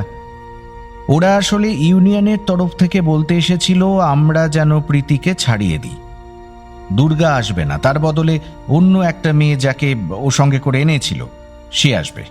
বুঝেছি। চাঁপা, আপনি কি বললেন? আমি বললাম আমি ওকে সেই মালার থেকে আনিয়েছি, কোনো কারণ ছাড়া কেন ছাড়িয়ে দেব? ওরা মেনে নিল?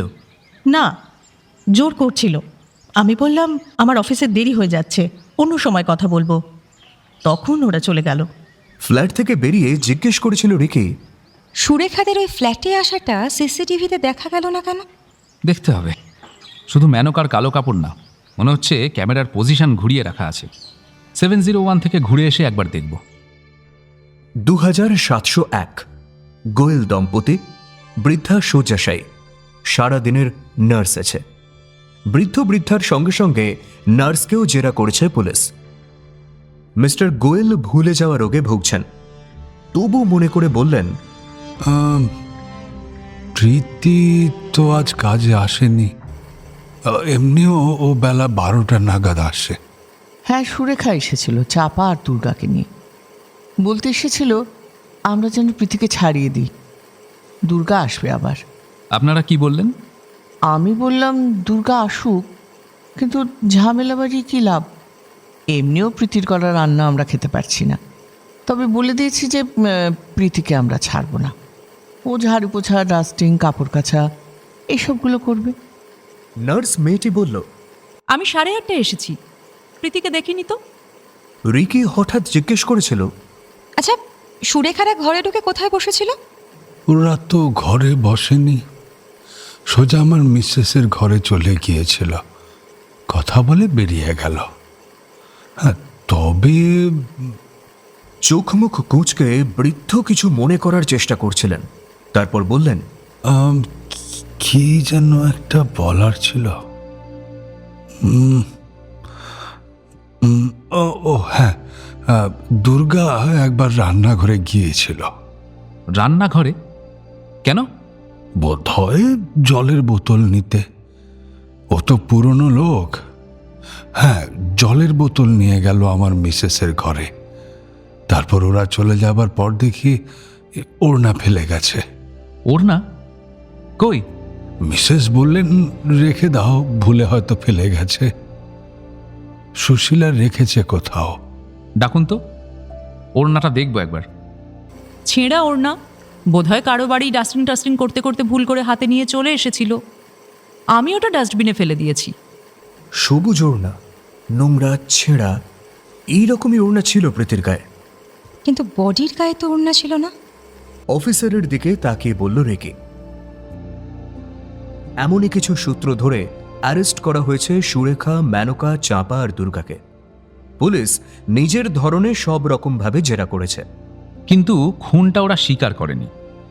হ্যাঁ, প্রীতির ওপর রাগ ছিল, ওকে ভয় দেখিয়েছে, গায়ে হাত তুলেছে, এমনকি কাজ ছেড়ে চলে যাবার কথাও বলেছে, কিন্তু খুনটা ওরা করেনি।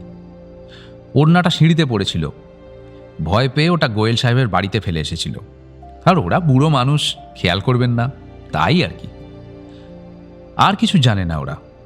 যাই হোক, আগামীকাল ফিঙ্গারপ্রিন্ট রিপোর্ট আসবে, পোস্টমর্টেম রিপোর্টও আসবে, দেখা যাক কি হয়। ভেতরে ভেতরে রিকি খুব উত্তেজিত। ও নিশ্চিত যে প্রীতি আত্মহত্যা করেনি। আগামীকাল রিপোর্টও সে কথাই বলবে। কিন্তু তারপর হাতে আর মাত্র একটা দিন। যাবার আগে হত্যাকারীকে শনাক্ত করা যাবে তো? হত্যার মোডাস অপারেন্ডি পুলিশ সহজেই বার করে ফেলবে। আজ সন্ধ্যাবেলা ইন্সপেক্টর সোলাঙ্কির সঙ্গে বিশদে কথা হয়েছে এ নিয়ে। কিন্তু মোটিভটা কি? মোটিভটা জানা না গেলে তো কেসটা দাঁড় করানো যাবে না। সুরেখাদের তরফে মোটিভ আছে, কিন্তু ওরা কোনো ফ্ল্যাটে ঢুকে ব্যালকনি দিয়ে বডি ফেলবে কি করে? দেশমুখদের ফ্ল্যাটে ডক্টর দেশমুখ নিজে বাড়িতে ছিলেন, তাহলে কি গোয়েলদের ব্যালকনি থেকে ফেলা হয়েছে প্রীতির শরীর? মিস্টার গোয়েল ভুলো মনের মানুষ, হয়তো দরজা খুলে দিয়ে নিজের ঘরে গিয়ে ঢুকেছিলেন, দেখতেই পাননি ওরা ব্যালকনির দিকে গেছে। তাহলে প্রীতিকে কি আগেই মেরে ফেলা হয়েছিল? নাইলে ঘরের মধ্যে মেরে ফেলার চেষ্টা হলে ও বাধা দিত না? কিভাবে মারা হয়েছে? ওড়না গলায় জড়িয়ে, শ্বাসরোধ করে? কোথায় মারা হলো? গোয়েলদের ফ্ল্যাটে? এতই সহজ? বাড়িতে দুজন মানুষ আছেন, এ বাবা বয়স্ক হলে বাড়িতেই তো আছেন। হিসেব মিলছে না। সিঁড়ি বা লিফটে? প্রায় ভোরবেলা, বেশিরভাগ ফ্ল্যাটেই মানুষজন যখন ঘুমোচ্ছে। কিন্তু সিঁড়ি দিয়ে বা লিফট দিয়ে একটা শরীর তুলে আনা সহজ। আর তাছাড়া থার্ড ফ্লোরের সিসিটিভি ফুটেজ পাওয়া যায়নি ঠিকই, অন্য অন্য ফ্লোরের ফুটেজ তো পাওয়া গেছে। কি হয়েছিল ঘটনা? কি হয়েছিল প্রীতির? এসবই ভেবে চলেছে সেই থেকে। মেয়েটার মায়ের বুক ফাটা কান্নায় বুকের মধ্যে একটা চাপ হয়ে আছে। আমার মেয়ে যেন বিচার পায় সাহেব, যেন বিচার পায়। পুলিশের পা ধরে কাঁদছিলেন প্রীতির মা। রিকির সাথে কথা হচ্ছে রিকির বাবার। এখনো পর্যন্ত আমি কমপ্লিটলি ক্লুলেস। দেখ, কোনো ক্লুলেস ঘটনায় শেষ পর্যন্ত আর ক্লুলেস থাকে না। একনাথ সোলাঙ্কি আমার সঙ্গে যোগাযোগ করেছেন, তোর খুব প্রশংসা করছিল রিকি। Carry on. বাবার মুখে এইরকম কথা শুনলে মনে জোর ফিরে আসে। ইতিমধ্যে পাওয়া পয়েন্টগুলো এক এক করে নোট করতে বসলো রিকি। শ্রেয়সী এসে কফিটা রেখে গেল। থানায় রিকির সঙ্গে গেছিল শ্রেয়সীও। ও পুলিশের সঙ্গে একমত হত্যাকারীর বিষয়ে। পুলিশ মোটামুটি নিশ্চিত হাউস হেল্প মেয়েদের কেউ একজন বা দল বেঁধে কজন এই কাজটা করেছে। মোটিভ পরিষ্কার, তবু খটকা কিন্তু কিছু থেকেই যাচ্ছে। প্রীতিকে কোথায় খুন করা হলো, কিভাবেই বা করা হলো? ওড়না জড়িয়ে শ্বাসরোধ করা হলে গলায় আঘাতের দাগ থাকতো, কিন্তু তেমন দাগ ছিল না। রিকি সেটা নিজেই খেয়াল করেছে। তাহলে খাবার বা পানীয়র সঙ্গে কিছু খাইয়ে ঘুম পাড়ি দিয়ে হত্যা করা হয়েছে। কাল পোস্টমর্টম রিপোর্ট এলে জানা যাবে যে তেমন কিছু খেয়েছিল কিনা। চোখ বন্ধ করে মৃতদেহটা দেখার চেষ্টা করছিল রিকি।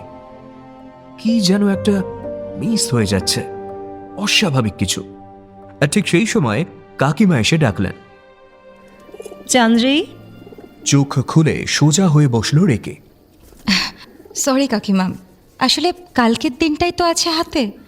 আমি তো তাই বলছি, তুমি তো পুলিশকে অনেক ক্লু দিয়েছো শুনলাম। এবার পুলিশ ঠিক দোষীকে খুঁজে নেবে। তুমি তো একবার জুহু বিচ, মেরিন ড্রাইভও গেলে না। ইন্ডিয়া গেট থেকে নৌকো করে তোমাকে আইল্যান্ড নিয়ে যাব ভেবেছিলাম। কত কি প্ল্যান করেছিলাম আমরা। আই এম এক্সট্রিমলি সরি কাকিমা, আমার জন্যই তোমাদের সব প্রোগ্রাম উল্টোপাল্টা হয়ে গেল। আসলে আমার কিছু ভালো লাগছে না জানো, বারবার মেয়েটার মুখ, ওর মায়ের মুখ সব মনে পড়ছে।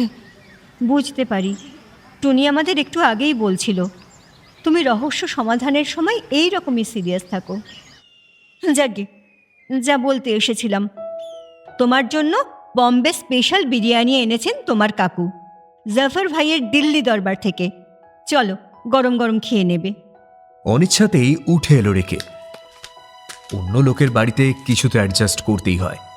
আরে এসো এসো রিকি, এই দেখো বোম্বে স্পেশাল বিরিয়ানি, আলুটা পুরো ভাজা আর লম্বা লম্বা লাল লঙ্কা, খেতে কিন্তু খুব মিষ্টি মিষ্টি ভাব। খেয়ে বলো কেমন লাগলো। আয় চান্দ্রি, এখানে বস। শ্রেয়সী সরে বসে জায়গা করে দিল। বিরিয়ানির প্লেটের দিকে তাকিয়েছিল রেখে। সত্যি অন্যরকম দেখতে, লম্বা মোটা মোটা লাল লঙ্কা। হঠাৎই চোখে ঝিলিক দিয়ে উঠল। এই তো, ইয়েস। কি রে? চমকটা লক্ষ্য করেছে শ্রেয়সী। কিছু না, থ্যাংক ইউ কাকু, থ্যাংক ইউ কাকিমা, ইটস লাভলি। খেয়ে উঠেই বাবাকে কল করতে হবে, এক্ষুনি জানানো দরকার। তার আগে একবার অবশ্য ইন্টারনেটে সার্চ করতে হবে।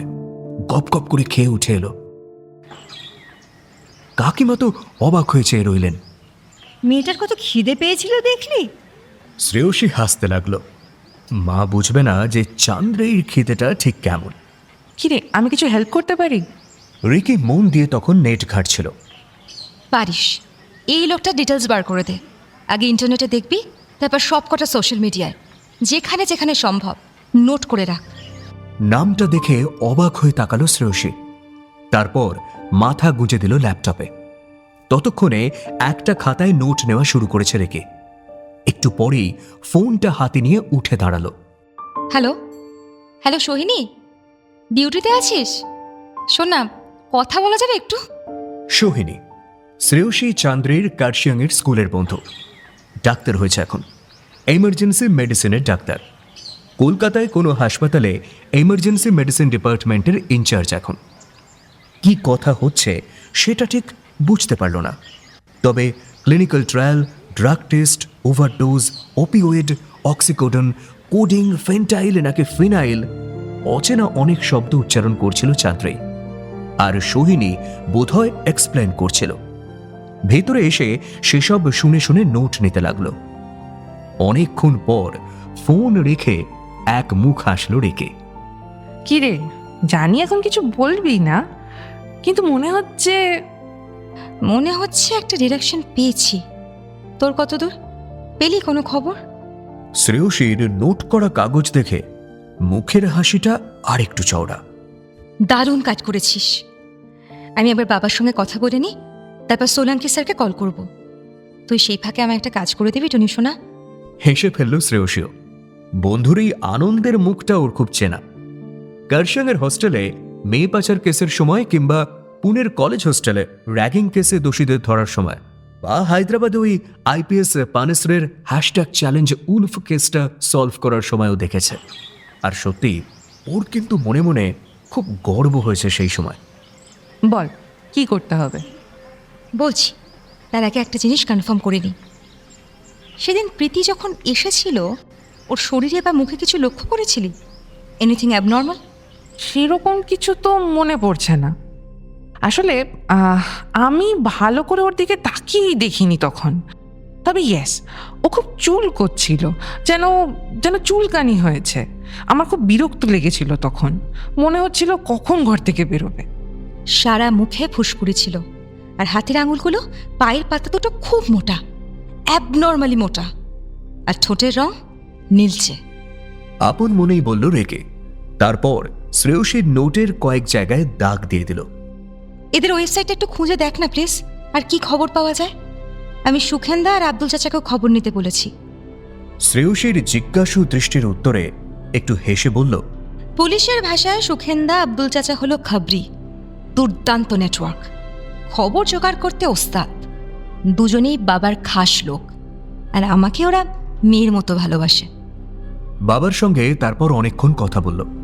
বাবা খুশি হয়েছে রেকের অ্যানালিসিস শুনে, কিছু টিপসও দিল, আর মুম্বাই ক্রাইম ব্রাঞ্চের ডিসিপি মিস্টার অনিল রাজের ফোন নাম্বারটা দিল।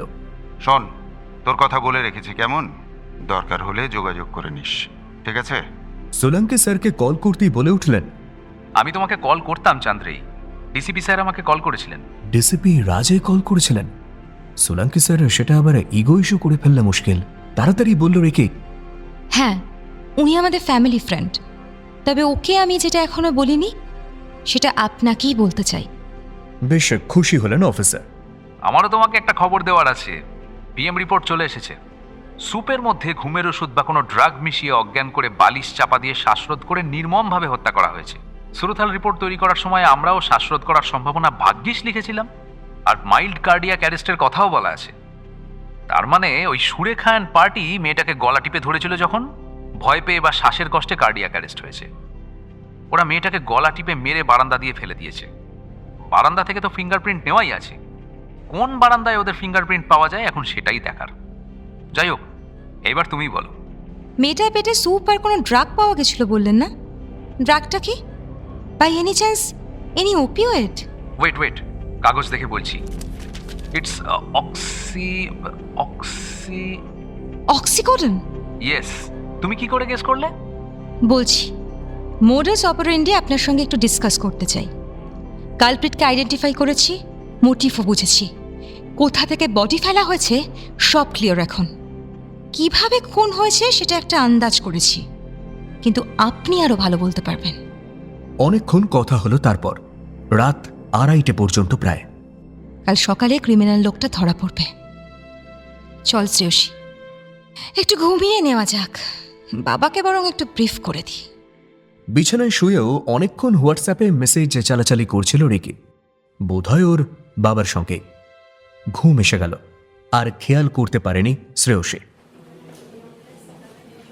ক্যাম্পাসের ক্লাব, সুইমিং পুল থেকে বিলিয়ার্ড খেলার ব্যবস্থা সবই আছে। ক্লাবের বড় মিটিং রুমে জড়ো হয়েছেন আবাসিকরা। মিডিয়া থেকে অনেকেই এসেছে। এমন একটা ইন্টারেস্টিং কেস, সারাদিন ধরেই টিভির চ্যানেলে চ্যানেলে সানফ্লাওয়ার পার্ক আবাসন আর আত্মহত্যার নাটকের ঘটনা নিয়ে আলোচনা চলছে। আত্মহত্যার সাজানো একেবারে উল্টে ফেলে এমনভাবে অপরাধীকে শনাক্ত করা, তাও আবার যে সে অপরাধী নয়, বিখ্যাত বৈজ্ঞানিক ডক্টর প্রবীণ দেশমুখ। আজ কোর্টে তোলা হয়েছিল অপরাধীকে। 14 দিনের জেল হেফাজতের আদেশ দিয়েছেন বিচারক। বিকেলে সবাই জড়ো হয়েছেন অপরাধীকে ধরার পেছনের গল্পটা শোনার জন্য।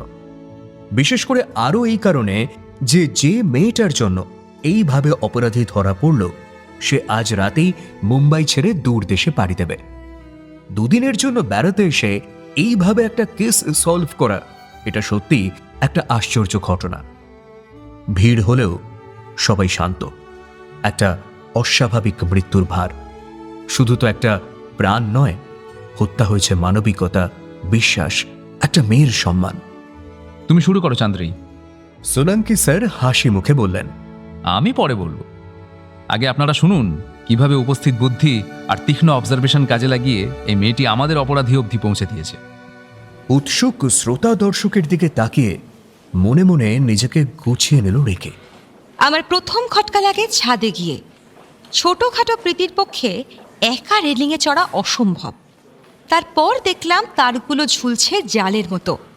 কেউ ওপর থেকে ঝাঁপ দিলে তারগুলো না ছেড়ে সে নিচে পড়ে যেতে পারবে না। দ্বিতীয় খটকা লাগে ডেড বডি দেখে। কি যেন একটা অসঙ্গতি, আমি কিছুতেই ধরতে পারছি না। তারপর আন্টির বিরিয়ানি লাল লাল লঙ্কা দেখে স্ট্রাইক করলো। অসঙ্গতিটা ধরতে পারলাম। লাল রং, রক্তের রং। অত ওপর থেকে পড়েছে, অথচ তেমন রক্তারক্তি কাণ্ডই হয়নি। সামান্য রক্ত মেয়েটার মাথার কাছে ছিল। কেন? ইতিমধ্যে পুলিশ ধরে ফেলেছে যে বডি কোনো ব্যালকনি থেকে ফেলা হয়েছে বা মেয়েটি নিজেই ঝাঁপ দিয়েছে। বডির পজিশন দেখে বোঝা যাচ্ছে 1 নম্বর উইংয়ের কোনো ব্যালকনি। 12 তলা বিল্ডিং, তার মধ্যে 1 নম্বর উইংয়ের 2টো ফ্ল্যাট, 401 আর 701, যেখানে প্রীতি রোজ কাজে যেত। নিশ্চয়ই ওর পক্ষে অন্য কোনো ফ্ল্যাটে ঢুকে ব্যালকনি পর্যন্ত অ্যাক্সেস সম্ভব নয়। তাই পুলিশ মোটামুটি বুঝে ফেলেছিল এই 2টি ফ্ল্যাটের একটিতেই ঘটনাটা ঘটেছে। অথচ 2 ফ্ল্যাটের বাসিন্দারাই বলছেন প্রীতি নাকি সকালে আসেইনি। প্রীতি আসেনি, কিন্তু সুরেখা, চাপা, দুর্গা এসেছে। এই মেয়েরাই প্রীতির শত্রু। ওকে ভয় দেখাতো, হুমকি দিত, মারধর পর্যন্ত করেছে। ঘটনার দিনই হঠাৎ তাদের এই 2 ফ্ল্যাটে উপস্থিত থাকাটা সন্দেহজনক। পুলিশ এই মেয়েদের অ্যারেস্ট করে থানায় নিয়ে গেছে। মোটিভ তো পাওয়া গেছেই, শত্রুতা। ওরা প্রীতিকে এখানে কাছ থেকে সরিয়ে দিতে চেয়েছিল, প্রীতি মেনে নেয়নি, তাই আক্রোশ, আর সেই থেকে খুন। সেই সঙ্গে 701 থেকে প্রীতির ছেঁড়া ওড়নাটাও পাওয়া গেছে।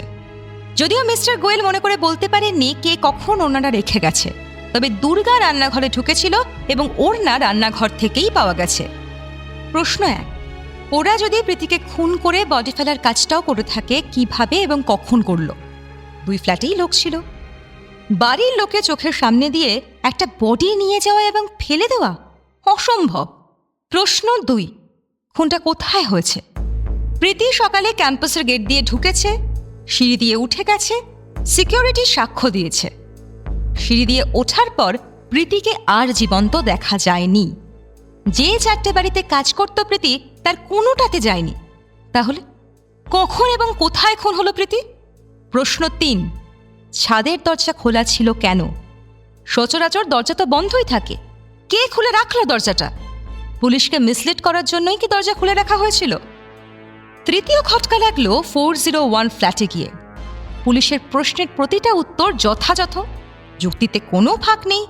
সুন্দর সাজানো ঘরদোর, কাজ করার লোক আসেনি, বাড়ির গৃহিণী সকাল সকাল তাড়াহুড়ো করে বেরিয়ে গেছেন। কিন্তু বাড়ির প্রতিটা জিনিস একেবারে ঠিকঠাক জায়গায় সাজিয়ে রাখা আমার চোখে লেগেছিল। পরে জেনেছি ওই ফ্ল্যাটের দরজায়, দরজার নবে এবং ব্যালকনির রেলিংয়ে কোনো ফিঙ্গারপ্রিন্টই পাওয়া যায়নি। কেন? বাড়ির বাসিন্দাদের ফিঙ্গারপ্রিন্ট কোথায় গেল? যদি না কেউ মুছে দিয়ে থাকে, হাতের ছাপ, আঙুলের ছাপ তো থাকার কথা। 3rd ফ্লোরে সিসিটিভি ক্যামেরার অ্যাঙ্গেল এমনভাবে ঘুরিয়ে রাখা যে 401-এর দরজা দেখা যায় না। সন্দেহ হলেও কোনো ক্লু পাওয়া যাচ্ছিল না। কিন্তু শুধু অনুমানের বশে কাউকে অ্যাকিউজ করাও যায় না। সুরেখা অ্যান্ড গ্রুপ ছাড়া কারো মোটিভ নেই। তাহলে প্রীতি মারা যাবার মাত্র 1 দিন আগে আমি ওকে দেখেছিলাম। জীবন নিয়ে নানা প্ল্যান ছিল ওর। বাড়ি করবে, ভাই বোনকে কলেজে পড়াবে। এমন একটা মেয়ে হঠাৎ সুইসাইড করবে কেন? আত্মহত্যার সম্ভাবনা আমি প্রথমেই রিজেক্ট করেছি। আমি অন্য অ্যাঙ্গেল থেকে ভাবার চেষ্টা শুরু করলাম। ওকে যখন প্রথম দেখি, কিছু অ্যাবনর্মালিটি চোখে পড়েছিল। আমি আমার বন্ধু শ্রেয়সীর সঙ্গে আলোচনা করে দেখলাম ওর চোখেও অস্বাভাবিক লেগেছে সেগুলো। প্রীতির মুখে, গলায় ফুসকুড়ি, অনবরত চুলকানি, আর শরীর বেশ রোগা, অ্যাকচুয়ালি রুগ্ন বলা উচিত। অথচ হাতের আঙুল, পায়ের পাতা মোটা ফোলা ফোলা। কথা বলতে বলতে হাঁপ ধরে যাচ্ছিল ওর। ওইটুকু বয়সের মেয়েরা তো হাঁপ ধরে নাকি? প্রীতি কি অসুস্থ ছিল? এটাও একটা খটকা। এবার আমি যা যা বলবো প্লিজ মন দিয়ে শুনবেন। কথাগুলো একটু বোরিং মনে হতে পারে, কিন্তু এই কথাগুলোর মধ্যেই লুকিয়ে আছে প্রীতির মার্ডার কেসের রহস্য।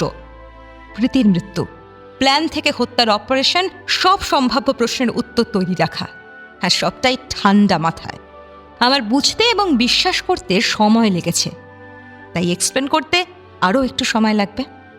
না না, প্লিজ ক্যারি অন, আমরা পুরোটা শুনতে চাই। শ্রোতাদের মধ্যে থেকে 2-3 জন একসঙ্গে বলে উঠলেন, থ্যাংক ইউ সো মাচ। আমি ইন্টারনেট থেকে খোঁজ শুরু করলাম। পড়লাম যে এই সমস্ত সিমটমস, চুলকুনি, ফুসকুড়ি, ওবেসিটি, বিশেষত আঙুলের গাঁট বা পা ফুলে যাওয়া, এগুলো হতে পারে ওষুধের ওভারডোজের কারণে। বিশেষত ওপিওয়েড মেডিসিন, যেমন হাইড্রোকোডোন, অক্সিকোডোন, মরফিন, কোডিন জাতীয় ওষুধ। অক্সিকোডোনের পার্শ্ব প্রতিক্রিয়া হিসেবে চুলকুনি, ফুসকুড়ি, সর্বভঙ্গ, শ্বাস নিতে বা গিলতে সমস্যা, হাত মুখ ফুলে যাওয়া, রক্ত জমাট বাঁধা, হার্ট অ্যাটাক এবং স্ট্রোকের ঝুঁকি বাড়িয়ে দেওয়া, এমন অনেক রিপোর্ট আছে। হঠাৎ মনে পড়েছিল আমার, প্রীতির শরীর অতখানি ওপর থেকে পড়েছিল, অথচ তেমন রক্ত বের হয়নি কেন? ওষুধের কারণে রক্ত জমাট বেঁধেছিল। পোস্টমর্টম রিপোর্টে পাওয়া গেছে অক্সিকোডিন ওষুধের কথা। স্যুপের সঙ্গে ওষুধ দেওয়া হয়েছিল প্রীতিকে। শুধু সেদিনই নয়, এই ওষুধ এবং ওভারডোজ অনেক দিন ধরেই দেওয়া হয়েছে প্রীতিকে। হয়তো শরীর আর নিতে পারেনি। এমন আরও একটা ওষুধ বেনজোডিয়াজেপাইন, যেমন ডায়াজেপাম এবং টেমাজেপাম, অতিরিক্ত মাত্রায় গ্রহণ করলে মৃত্যু হয়, অথচ কী কারণে মৃত্যু সেটাই ধরা যায় না। সিম্পল হার্ট ফেলিওর মনে হতে পারে। এবার প্রশ্ন, প্রীতি এই ধরনের ওষুধ কেন খেত? কে দিয়েছিল এমন ওষুধ? প্রীতির মা বলেছেন ওর কোনো অসুখ ছিল না। তাহলে সন্দেহটা মাথায় আসতেই আমি সোলাঙ্কি স্যারকে জানাই। উনি থানার লকআপে থাকা দুর্গাকে প্রশ্ন করে কনফার্ম করেন যে দুর্গাকেও নিয়মিত ওষুধ দিয়েছিল একজন। বারবার অসুস্থ হওয়ায় দুর্গার সন্দেহ হয় এবং সরাসরি প্রশ্ন করে। তাই 25,000 টাকা চুরি এবং পুলিশ কমপ্লেনের ভয় দেখিয়ে ব্যাপারটা চাপা দেওয়া হয়। দারিদ্র্য এবং অশিক্ষা, সেই সঙ্গে পুলিশের ভয়। দুর্গার মতো মেয়েরা আর এগিয়ে এসে অভিযোগ জানায় না। তাছাড়া দুর্গা জানিয়েছে ওষুধ দেওয়া ছাড়াও ভদ্রলোক যথেষ্ট সিম্প্যাথি দেখাতেন। মাল্টিভিটামিন থেকে health drink, cream, powder, lotion, Durga ভদ্রলোককে নিজের বড় ভাইয়ের মতো সম্মান করত। প্রীতির সঙ্গেও তাই হচ্ছিল। নতুন জায়গায় নতুন কাজ, অন্য একদল মেয়ের হুমকি আর চাপ, একলা মেয়েটা কাউকে কিচ্ছু বলার সুযোগ পায়নি।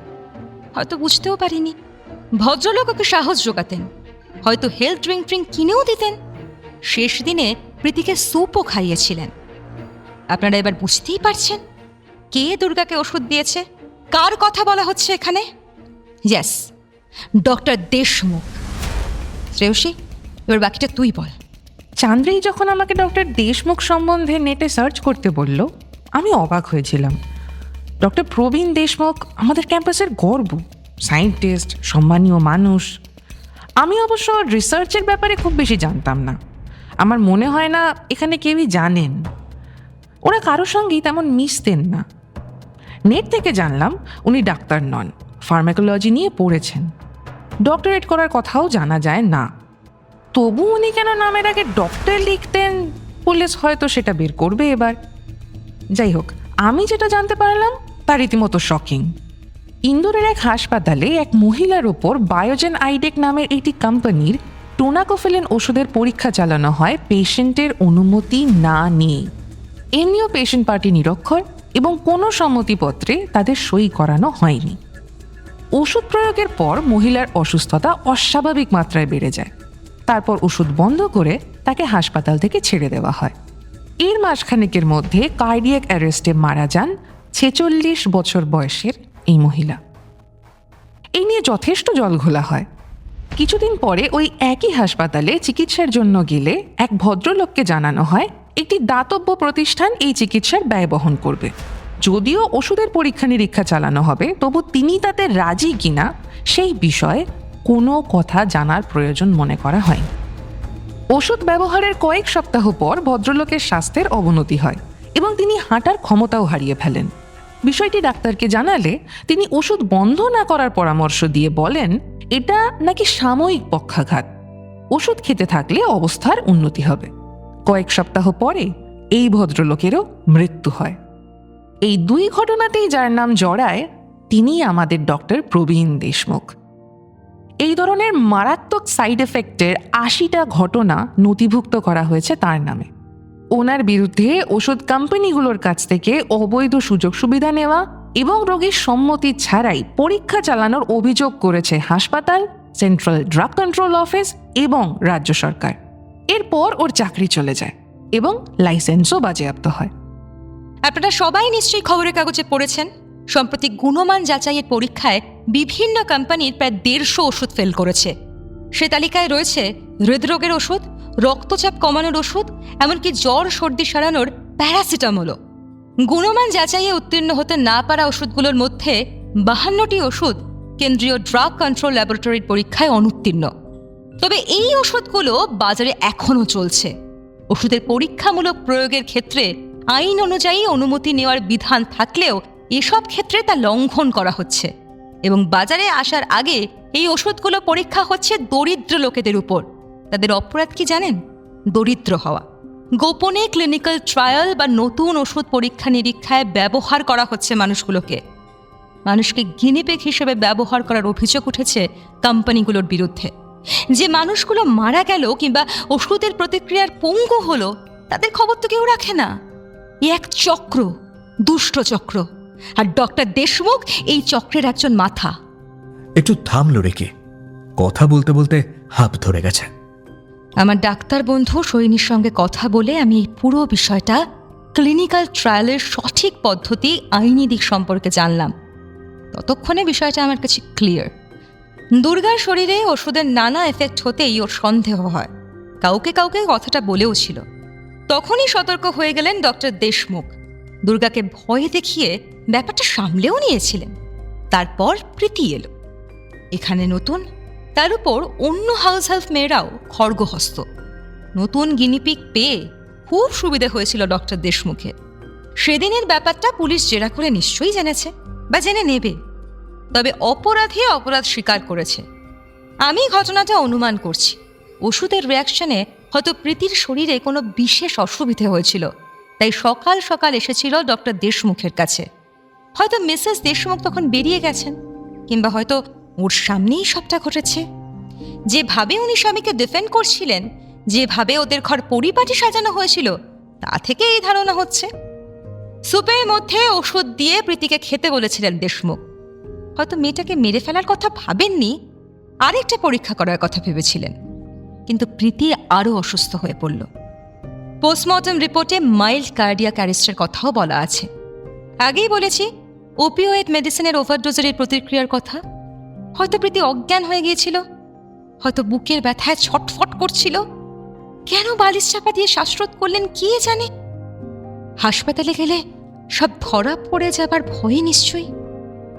ক্রিমিনাল সাইকোলজি যারা পড়েছেন তারাই হয়তো ভালো বলতে পারবেন। বডি ড্র্যাগ করে বারান্দায় নিয়ে যাওয়া হয়েছিল। বারান্দার রেলিংয়ে ফিঙ্গারপ্রিন্ট মুছে ফেললেও ঘরের মেঝে মুছে ফেলার কথা ওর মনে হয়নি। অ্যাজ উই অল নো, অপরাধী একটা না একটা ক্লু কিন্তু ফেলেই রাখে। চান্দ্রেই আমাদের একদম ঠিকঠাক পথে চলতে খুব সাহায্য করেছে। ওর জন্যই আমরা 48 ঘন্টার মধ্যে কিন্তু এই কেস সলভ করতে পেরেছি। মুম্বাই পুলিশ তোমাকে মনে রাখবে চান্দ্রেই। হাততালি দিয়ে বললেন অফিসার সোলাঙ্কি। সবাই হাততালি দিতে লাগলেন। সানফ্লাওয়ার পার্ক তোমাকে মনে রাখবে চান্দ্রেই। প্রীতির মা এগিয়ে এসে দুহাত ধরে ফেললেন। শুধুই জল পড়ছে চোখ দিয়ে, কথা বলতে পারছেন না। সান্ত্বনার কোনো ভাষা খুঁজে না পেয়ে রিকি ওকে জড়িয়ে ধরল। মিডিয়ার অনেকগুলো ক্যামেরা এখন রিকির দিকে, নানান প্রশ্ন, প্রশংসা। খুব ভালো লাগছে রিকির। আরও একজন ক্রিমিনাল শাস্তি পাবে। এইবার বাবাকে খুব দেখতে ইচ্ছা করছে রিকির। হ্যাঁ, বাবাকে আর ওই বাবার মুখের হাসিটা, এইটা খুব মিস করছে এখন।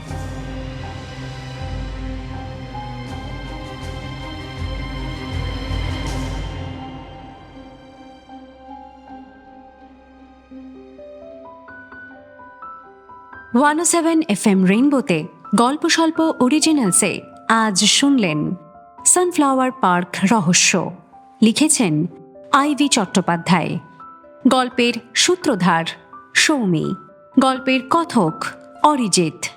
গোয়েন্দা রিকির চরিত্রে বিহু, অনিতা মৌসুমী, দুর্গা দেবলীনা, চাঁপা জয়শ্রী, মেনকা সোমা, সুরেখা গোপা, মুকেশ রাজীব, শ্রেয়সী প্রিয়াঙ্কা, শ্রেয়সীর বাবা কল্পলাল, শ্রেয়সীর মা শুক্লা, সুবোধ উজ্জ্বল, রিকির মা প্রযুক্তি, রিকির বাবা সুদীপ্ত ঘোষ, প্রীতি মধুরিমা, প্রীতির মা ঝুমুর, লক্ষ্মী অভিপ্সা, মিসেস সান্যাল দেবারতী।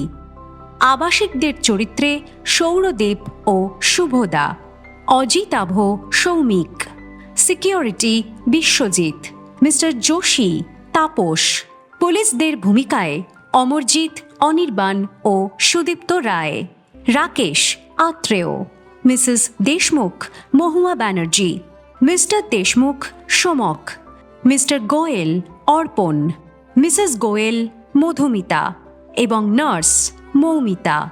সমগ্র পরিকল্পনা ও পরিচালনা শুভদা। শুনলেন গল্প স্বল্প।